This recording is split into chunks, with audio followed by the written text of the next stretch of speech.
Hello बच्चों, मैं स्मिता बिजलवान स्वागत करती हूँ आपका आईसीटी वर्चुअल क्लासरूम में। आशा करती हूँ आप सभी स्वस्थ होंगे और अच्छे से अपनी पढ़ाई कर रहे होंगे। बच्चों, आज हम पढ़ने जा रहे हैं क्लास 9th की साइंस और हमारा चैप्टर चल रहा था is matter around us pure. हमारा समर कैंप चल रहा था, तो हम यहाँ पर कुछ ऐसे टॉपिक्स डिस्कस कर रहे थे जो पहले हमारे सिलेबस में हुआ करते थे, लेकिन अब हमारे सिलेबस से हटा दिए गए हैं। उसके जगह पर दूसरे चैप्टर्स जो है वो आ गए हैं। ठीक है, लेकिन ये चैप्टर जो है वो पढ़ना इसीलिए भी थोड़ा जरूरी था और हमारे हॉलीडेज भी थे, तो हमने अच्छे से इसको पढ़ भी लिया है। लगभग चैप्टर कंप्लीट होने वाला है। ये इम्पॉर्टेंट इसीलिए है पढ़ना क्योंकि जो हमारे सिलेबस का चैप्टर है exploring mixtures and their separation, वो कहीं ना कहीं इस चैप्टर से ही रिलेटेड है। तो बेसिक कॉन्सेप्ट वहां के हमने यहीं पर ही डिस्कस कर लिए हैं। ठीक है, चलिए तो इस चैप्टर में काफी सारे टॉपिक हम कंप्लीट कर चुके हैं। लगभग सारे ही टॉपिक हमने कंप्लीट कर लिए हैं। एक बार उन टॉपिक्स को देख लेते हैं, फिर आगे चैप्टर को कंटिन्यू करेंगे। और चैप्टर जब कंप्लीट हो जाएगा तो कुछ क्वेश्चन आंसर्स हम करेंगे इस चैप्टर के, ताकि हमें चैप्टर और अच्छे से समझ में आ जाए जो भी हमने डिस्कस किया है। तो एक बार आप देख लीजिए जो जो टॉपिक हमने अपने लास्ट लेक्चर में कंप्लीट किए थे। तो सबसे पहले है मैटर। इसको दो पार्ट में डिवाइड किया गया है, प्योर सब्सटेंसेस और मिक्सचर्स। बाकी प्योर सब्सटेंसेस यानी कि एलिमेंट कंपाउंड, मिक्सचर्स यानी कि होमोजेनस और हेट्रोजेनस हमारे पास है। बाकी आप देख लीजिए जो जो हमने पढ़ लिया था। ये जो एलिमेंट्स है, एलिमेंट भी अलग अलग होते हैं, जैसे मेटल्स, नॉन मेटल्स, मेटेलॉइड्स, ये क्या है ये भी हमने यहाँ पर डिस्कस कर लिए थे। साथ में मिक्सचर्स, अलॉयज पढ़ लिए थे। अलॉय बहुत इंपॉर्टेंट है। ट्रू सॉल्यूशन, उसके प्रॉपर्टीज, क्लासिफिकेशन सॉल्यूशन का। अच्छा, कुछ क्वेश्चन भी हमने यहाँ पर सॉल्व कर लिए थे। Next suspension. अच्छा, जैसे कुछ सॉल्व जो हमने कर लिए थे, जैसे यहाँ पर ये क्वेश्चन, तो आप देख सकते हो इस क्वेश्चन को एक बार फिर से। अच्छा, एक बार आप खुद से कोशिश कीजिए इस क्वेश्चन को करने की। वैसे तो हमने इसको लास्ट लेक्चर में भी सॉल्व किया था। एक बार आप खुद से कोशिश कीजिए करने की इसको।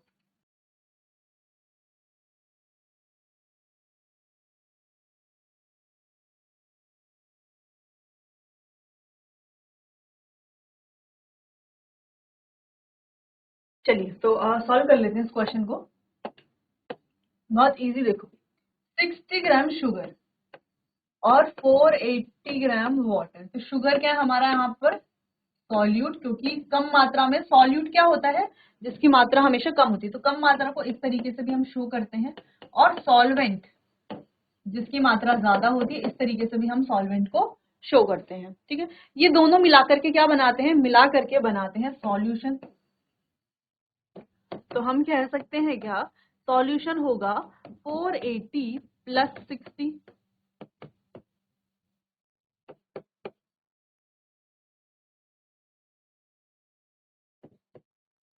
ठीक है, तो ये हो गया 540 ग्राम सॉल्यूशन। सॉल्व कर लेंगे तो फॉर्मूला क्या होता है, मास बाय मास परसेंटेज का फॉर्मूला क्या होता है, मास ऑफ सॉल्यूट, सॉल्यूट का मास है 60 अपॉन सॉल्यूशन का मास है 540 इंटू 100, यही होता है फॉर्मूला। कैंसिल कर लेंगे, 6 9 54, ये आ गया 100 अपॉन 9। सॉल्व कर लेंगे, 9 1 9 1 0, 9 1 9 1 0 0.11%, यानी कि 11.11% इसका आंसर आ गया। तो काफी इजी है। तो इस अगर आपको फॉर्मूला याद है, सॉल्यूट सॉल्वेंट पता है ना, आपको ये पता है कि सॉल्यूट सॉल्वेंट मिलकर ही सॉल्यूशन बनाते हैं, तो बहुत इजीली आप इस तरह के क्वेश्चन को सॉल्व कर लेंगे। फिर हमने बात की थी सस्पेंशन की, कि सस्पेंशन क्या होते हैं, कोलाइडल सॉल्यूशन क्या होते हैं, इनकी प्रॉपर्टीज क्या होती है, कंपोनेंट्स क्या होते हैं, डिस्पर्जिंग फेज, डिस्पर्जन मीडियम, ये क्या क्या है, सॉरी डिस्पर्स फेज और डिस्पर्जिंग मीडियम क्या है, ये डिस्कस हो गया था, हमने कर लिया था। फिर हम बात कर रहे थे सेपरेशन, कंपोनेंट के सेपरेशन के बारे में बात कर रहे थे। और आगे जो हमारे सिलेबस में चैप्टर है exploring mixtures and their separation, वहां पर भी हमें ऐसे कुछ टेक्निक्स के बारे में बात करनी है। इनसे ज्यादा टेक्निक हमें वहां पर पढ़नी है, ठीक है, और डिटेल में पढ़नी है। तो यहाँ पर भी हमें वही सेपरेशन टेक्निक्स डिस्कस करनी है, जिसमें से कुछ सेपरेशन टेक्निक्स हम डिस्कस कर चुके थे अपने लास्ट लेक्चर में, कुछ हमें अभी करनी है। तो चलिए एक बार देख लेते हैं क्या क्या सेपरेशन टेक्निक्स हमने याद कर ली थी या पढ़ ली थी। सबसे पहले तो टिंडल इफेक्ट, ये कोई सेपरेशन टेक्निक नहीं है। टिंडल इफेक्ट यानी कि स्कैटरिंग ऑफ लाइट, ठीक है, तो ये हमने पढ़ लिया था। फिर हमने बात की थी सेंट्रीफ्यूगेशन की, जैसे क्रीम से बटर को अलग करना, या जो हमारी वॉशिंग मशीन्स होती हैं उसमें हम अपने गीले कपड़े डाल करके कपड़ों को सुखा लेते हैं। तो ये टेक्निक क्या है, ये कौन सी प्रोसेस है, क्या प्रोसेस है जिससे हम सेपरेट कर रहे हैं, ये सेपरेशन की प्रोसेस को कहा जाता है सेंट्रीफ्यूगेशन। ठीक है, नेक्स्ट हमने बात की थी सेपरेटिंग फनल। तो यहाँ पर दो इमिसिबल लिक्विड जैसे कि ऑयल वाटर है ना, दो इमिसिबल लिक्विड होने चाहिए, तो इनको हम यहाँ पर सेपरेट कर सकते हैं, ठीक, सेपरेटिंग फनल की मदद से। नेक्स्ट सब्लिमेशन हमने बात की थी। सब्लिमेशन प्रोसेस क्या होती है, सॉलिड का डायरेक्टली गैस में चेंज हो जाना। तो हम यहाँ पर भी क्या करते हैं, वो अगर मिले हुए हैं, जैसे कोई भी हमारे पास मिक्सचर है, उसमें कोई भी ऐसा एक है जो सब्लाइम करता है और एक सब्लाइम नहीं कर, सब्लिमेबल है और एक सब्लिमेबल नहीं है। ठीक है, तो जो सब्लिमेबल है वो क्या हो जाएगा, इवेपोरेट हो जाएगा, यानी कि सॉलिड से हीट करने पर डायरेक्टली गैस में चेंज हो जाएगा, दूसरा नहीं होगा। इस तरीके से सेपरेट कर लेंगे, इजी टेक्निक है। फिर हमने डिस्टिलेशन, ये हमारा सिंपल डिस्टिलेशन है। ऐसा कुछ हम यहाँ पर सेटअप लगाते हैं, कंडेंसर लगा हुआ होता है, डिस्टिलेशन फ्लास्क है, ये हमारा स्टैंड है, और साथ में हमारे पास एक क्या है, बीकर है। बाकी कंडेंसर में एक वाटर के लिए इनलेट और आउटलेट होती है, इनलेट से कोल्ड वाटर जाता है और आउटलेट से बाहर आता है। ऐसे नहीं कि जो वाटर जा रहा है वही आ रहा है, नहीं, वो कंडेंसर से ऐसे घूम करके आता है। ठीक है, तो काम क्या होता है कंडेंसर का, वेपर को कंडेंस करना, यानी कि वेपर को लिक्विड में कंडेंस करना, लिक्विड में कन्वर्ट करना, ये हम कह सकते हैं। यहाँ पर भी यही होता है, जब हम दो मिक्सेबल लिक्विड लेते हैं जिनका बॉइलिंग पॉइंट अलग अलग है, तो जिसका बॉइलिंग पॉइंट कम है वो जल्दी इवेपोरेट हो जाएगा, जल्दी इवेपोरेट होगा तो कंडेंसर में जाएगा, कंडेंसर में जो उसके वेपर्स हैं, वेपर्स डायरेक्टली किसमें चेंज हो जाएंगे, लिक्विड में चेंज हो जाएंगे, और इस तरीके से हम उसे सेपरेट कर लेंगे, और जिसका ज्यादा बॉइलिंग पॉइंट है वो यहीं पर ही रह जाएगा। इस तरीके से सेपरेट हम कर लेंगे। नेक्स्ट है फ्रैक्शनल डिस्टिलेशन। फ्रैक्शनल डिस्टिलेशन बहुत डिस्टिलेशन की तरह ही टेक्निक है। यहाँ पर एक से ज्यादा दो से ज्यादा मिक्सेबल लिक्विड को सेपरेट किया जा सकता है, या गैसेस को भी सेपरेट किया जा सकता है। जैसे हम जानते हैं एयर, एयर क्या है, मिक्सचर ऑफ गैसेस है ना, एक एयर क्या है, एक होमोजेनस मिक्सचर है। तो हम क्या कर सकते हैं, एयर के जो अलग अलग कंपोनेंट जैसे नाइट्रोजन, ऑक्सीजन, इनको सेपरेट कर सकते हैं, किससे, फ्रैक्शनल डिस्टिलेशन टेक्निक से। इसके अलावा जब हम अपने प्रीवियस क्लासेस में कोल एंड पेट्रोलियम चैप्टर पढ़ते थे, तो वहां पर हम देखते थे पेट्रोलियम के भी अलग अलग कंपोनेंट्स हैं, उनको भी हम ऐसे ही सेपरेट कर लेते थे फ्रैक्शनल डिस्टिलेशन से। ठीक है, चलिए नेक्स्ट यहाँ पर हमने ये देखा टेक्निक किस तरीके से। अच्छा, यहाँ पर जो अपैरेटस है वो सिंपल डिस्टिलेशन की तरह ही है, बस यहाँ पर एक फ्रैक्शनेटिंग कॉलम लगाया जाता है। जैसे सिंपल डिस्टिलेशन में सेम वैसे ही है, लेकिन फ्रैक्शनेटिंग कॉलम एक लगाया जाता है जिससे अलग अलग फ्रैक्शन सेपरेट हो जाते हैं। ठीक है, चलिए, तो इस तरीके से एयर है, एयर को कंप्रेस करेंगे, पहले कंप्रेस कैसे करेंगे, हाई प्रेशर और लो टेम्परेचर। ठीक है, कूल भी तो करना है उसको, लो टेम्परेचर, क्योंकि प्रेशर बढ़ाएंगे तो पार्टिकल्स बहुत क्या करेंगे, पार्टिकल्स इधर उधर भागेंगे, जिससे कि काइनेटिक एनर्जी बढ़ेगी और उनकी हीट बढ़ेगी, टेम्परेचर बढ़ेगा। हमें क्या करना है, टेम्परेचर कम करना है। ठीक, चलिए, तो ये बन जाएगी लिक्विड एयर।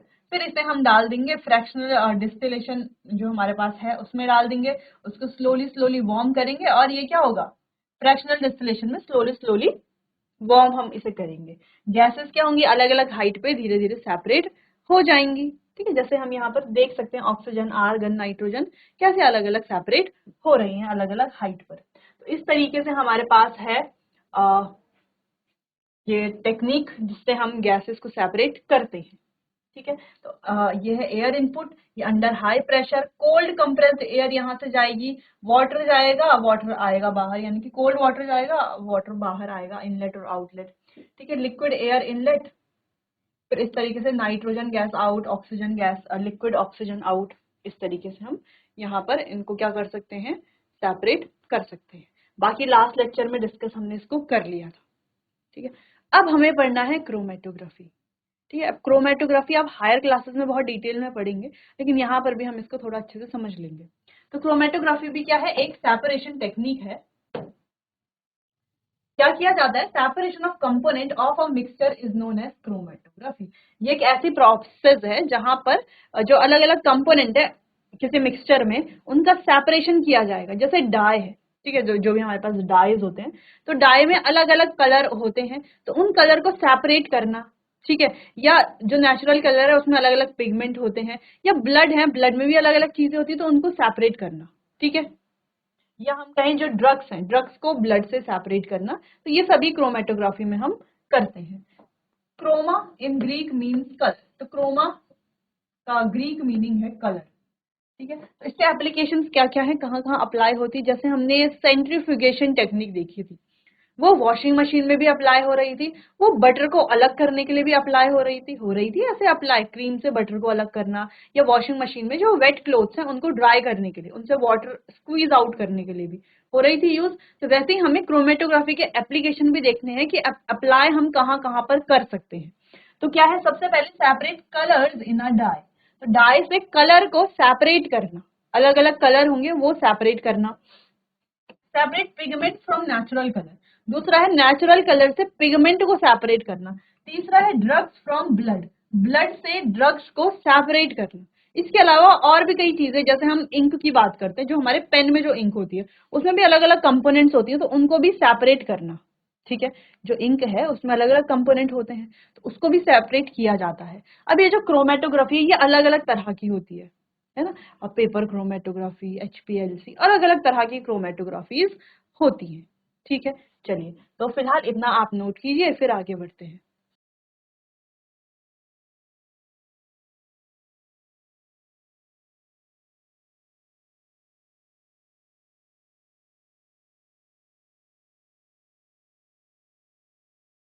आगे बढ़ते हैं, नेक्स्ट बात करते हैं crystallisation technique. Crystallisation is a method is used to purify solid. तो ये जो क्रिस्टलाइजेशन टेक्निक है ये हम आगे चैप्टर में भी पढ़ेंगे, जब हम सेपरेशन ऑफ सब्सटेंसेस पढ़ेंगे, शायद हमने वहां पर पढ़ लिया है। ठीक है, वहां पर भी हम पढ़ रहे थे टेक्निक को। It is a process that separate a pure solid in the form of its crystal from a solution. तो प्योर सॉलिड को, ठीक है, हम क्या करते हैं, सेपरेट करते हैं। Separate a pure solid in the form of its crystal from a solution, solution से प्योर सॉलिड को क्रिस्टल की फॉर्म में हम सेपरेट करते हैं। इस टेक्निक को कहा जाता है क्रिस्टलाइजेशन। अभी हम देखेंगे purification of salt that we get from sea water, तो सी वाटर से जो हमें सॉल्ट मिलता है उसका प्योरिफिकेशन क्रिस्टलाइजेशन से किया जाता है। Separation of crystal of alum from its impure sample, तो एलम के क्रिस्टल का सेपरेशन करना उसके इम्प्योर सैंपल से। ठीक है, तो प्योर सॉलिड को प्योरीफाई करने के लिए यूज की जाती है ये टेक्निक, इससे हमें प्योर सॉलिड मिलते हैं, किसी भी सॉल्यूशन के हम कहें, ठीक है, या किसी इम्प्योर सैंपल के। ठीक है, क्लियर। जैसे हम बात करें कि कॉपर सल्फेट के प्योर क्रिस्टल्स अगर हमें चाहिए, तो हम क्या करते हैं, तो ये टेक्निक हमने वहां पर सेपरेशन ऑफ सब्सटेंसेस में पढ़ी थी। हमने क्या देखा था, हमने एक बीकर लिया, शॉर्ट शॉर्ट में समझ लेते हैं, वैसे हमने वहां पर पढ़ा ही हुआ है। बीकर लिया, बीकर में लिया वाटर और इसमें डाला कॉपर सल्फेट। ठीक है, साथ में डाली डाइल्यूट हाइड्रोक्लोरिक एसिड या सल्फ्यूरिक एसिड, मान लो डाइल्यूट सल्फ्यूरिक एसिड डाल दी हमने कुछ बूंदे। ये क्या करेगा, सिर्फ कॉपर सल्फेट को ही सेपरेट करेगा। ठीक है, अच्छा, फिर उसके बाद हमने क्या किया, इस सॉल्यूशन को बना दिया सैचुरेटेड। क्या बना दिया, सैचुरेटेड। ठीक है, मान लो इसमें केवल कितना घुल रहा था, 40 ग्राम ही घुल पा रहा था, हमने 40 ग्राम कॉपर सल्फेट घोल दिया। अब हमने क्या किया, हमने किया इसको हीट, यानी कि इसके टेम्परेचर को हमने बढ़ा दिया। टेम्परेचर बढ़ाने पर मान लो ये 70 ग्राम तक घोल रहा था, यानी कि 30 ग्राम और एक्स्ट्रा ये घोल रहा था, है ना, प्लस 30 ग्राम कर लेते हैं, प्लस 30 ग्राम और घोल रहा था। अब टेम्परेचर कम तो बढ़ा तो दिया, अब हम क्या करेंगे, वापस से इसे इसके पहले जैसे टेम्परेचर पर ले आएंगे, यानी इसे छोड़ देंगे, रूम टेम वापस से क्या आ जाएगा, रूम टेम्परेचर पर आ जाएगा, टेम्परेचर कम हो जाएगा अपने आप ही। तो ये जो 30 ग्राम है ये क्या हो जाएगा, क्रिस्टलाइज हो जाएगा, है ना, क्योंकि वाटर के जो ये जो सॉल्यूट पार्टिकल है उसको होल्ड करने की कैपेसिटी कितना है, कितना, 40 ग्राम ये होल्ड कर सकता है रूम टेम्परेचर पर। टेम्परेचर बढ़ाने पर ये 30 ग्राम और होल्ड कर पा रहा है, लेकिन जैसे ही हम टेम्परेचर कम करते हैं तो ये क्या करेगा, वापस से अपने 40 ग्राम को ही क्या करेगा, घोले रखेगा और बाकी को क्या कर लेगा, क्रिस्टलाइज कर लेता है ना, धीरे धीरे वो क्रिस्टलाइज हो जाते हैं। फिर इन क्रिस्टलाइज को हम साफ करके जो है, यानी कि फिल्टर करके ड्राई करके देखते हैं और हमें मिल जाते हैं प्योर क्रिस्टल्स। ठीक है, इस तरीके से। तो ये टेक्निक थी क्रिस्टलाइजेशन की, जो हमने पहले भी पढ़ी हुई है। ठीक है, इतना ध्यान रखना है। तो एक बार आप देख लो इसको, फिर आगे फिजिकल चेंज और केमिकल चेंज के बारे में बात करते हैं।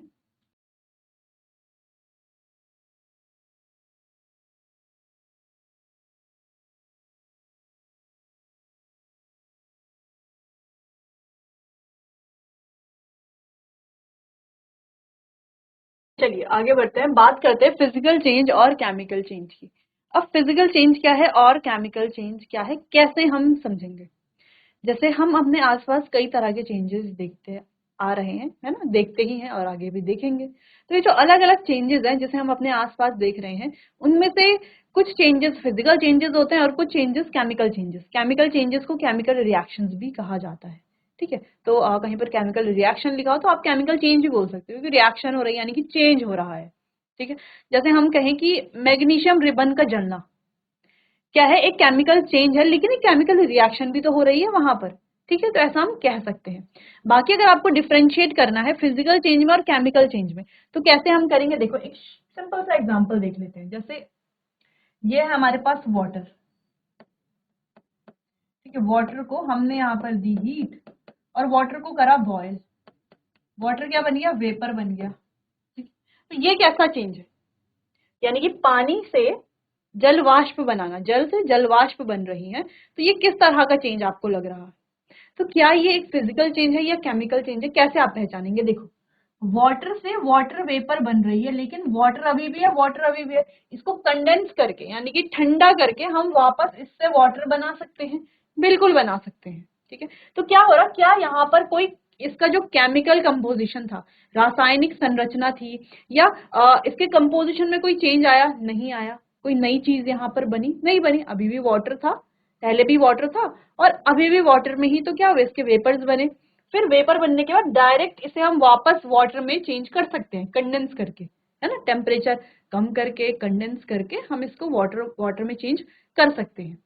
यानी कि ऐसे चेंज जहां पर कोई नया पदार्थ ना बन रहा हो, नया पदार्थ नहीं बनता, ऐसे चेंजेस को कहा जाता है फिजिकल चेंज। और ये रिवर्सिबल भी है ना, यानी कि इन्हें उल्टाया जा सकता है। सभी रिवर्सिबल नहीं है, जैसे कुछ रिवर्सिबल है, कुछ नहीं भी है रिवर्सिबल।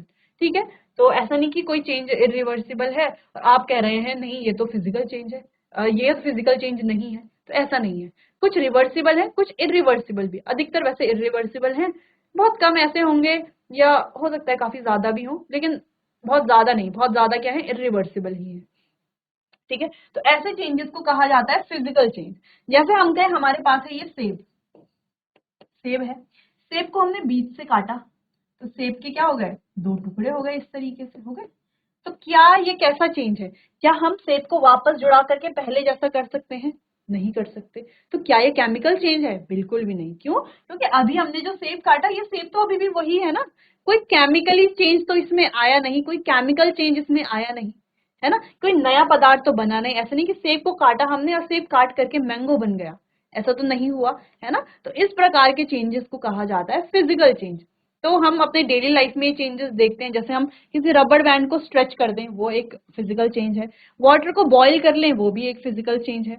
अब पेपर को फाड़ लें, वो भी एक फिजिकल चेंज है। या पेपर को हम क्रम्प कर लें, ऐसे फोल्ड कर लें, वो भी क्या है, एक फिजिकल चेंज। एक हमारे पास कैन है जिससे हमने कोल्ड ड्रिंक पी है, और उस कैन को हम ऐसे पिचका दें, वो क्या होगा, वो भी एक फिजिकल चेंज है।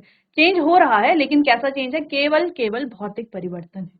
वहीं अगर हम केमिकल चेंज की बात करें, तो जैसे हम कहें हमारे पास है दूध, दूध से क्या बन रहा है, दूध से बनाई हमने दही। क्या दही से वापस दूध बनाया जा सकता है, नहीं, इरिवर्सिबल है।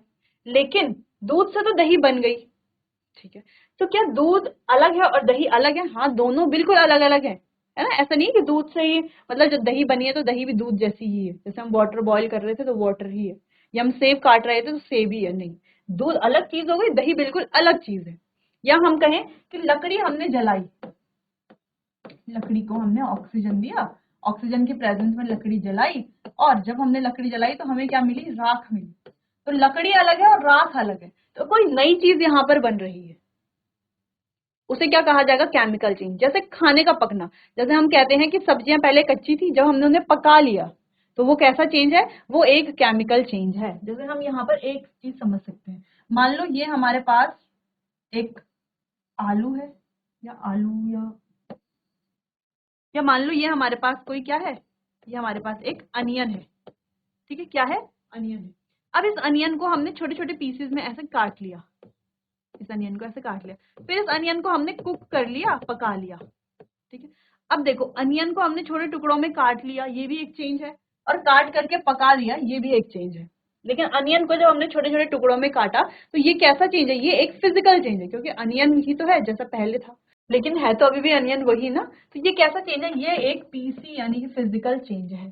लेकिन अनियन को काट करके काट तो दिया, ठीक है, लेकिन जब हमने इसे पका लिया, अब ये कुक हो गया, अब ये बिल्कुल ही अलग बन गया है। तो अब ये कैसा चेंज है, अब ये एक केमिकल चेंज है, ठीक है। बाकी इनके दोनों के बीच में डिफरेंसेस देख लेते हैं। चलिए, फिजिकल चेंज होगा टेम्पररी चेंज। फिजिकल चेंज कैसे होते हैं, टेम्पररी होते हैं, जबकि केमिकल चेंज परमानेंट होते हैं। जैसे लकड़ी जला दी, लकड़ी जला के राख बना दी, तो राख से वापस लकड़ी नहीं बनाई जा सकती, किसी कीमत में नहीं बनाई जा सकती, ठीक है। चलिए, in a physical change no new substance is form. तो फिजिकल चेंज में कोई नया पदार्थ नहीं बनता, no new substance is form. जबकि केमिकल चेंज में नया पदार्थ बनता है, नया पदार्थ बन रहा है, इसीलिए उसे केमिकल चेंज कहा जाता है। फिजिकल चेंज रिवर्सिबल होते हैं आमतौर पर, जनरली। ऐसे नहीं है कि सारे रिवर्सिबल होते, सारे रिवर्सिबल नहीं होते, ठीक है। चलो, लेकिन केमिकल चेंज हमेशा ही इरिवर्सिबल होते हैं, ये रिवर्सिबल नहीं होते।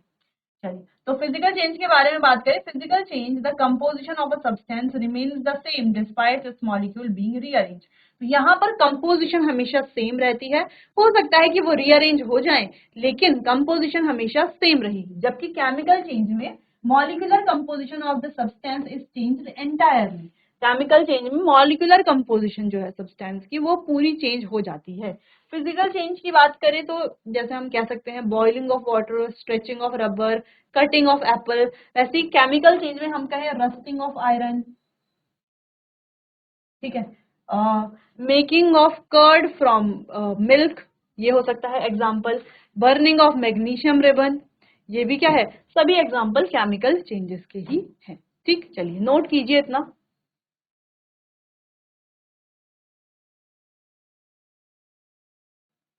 तो चलिए बच्चों, तो यहाँ पर हमारा चैप्टर होता है कंप्लीट। काफी सारी चीजें हमने इस चैप्टर में सीखी, जो हमें आगे भी काम आएंगी और हायर क्लासेस में भी काम आएंगी, ठीक है। तो चलिए बच्चों, आज के लिए बस इतना ही। मिलते हैं अपने आने वाले अगले सेशन में। तब तक के लिए आपका बहुत बहुत धन्यवाद।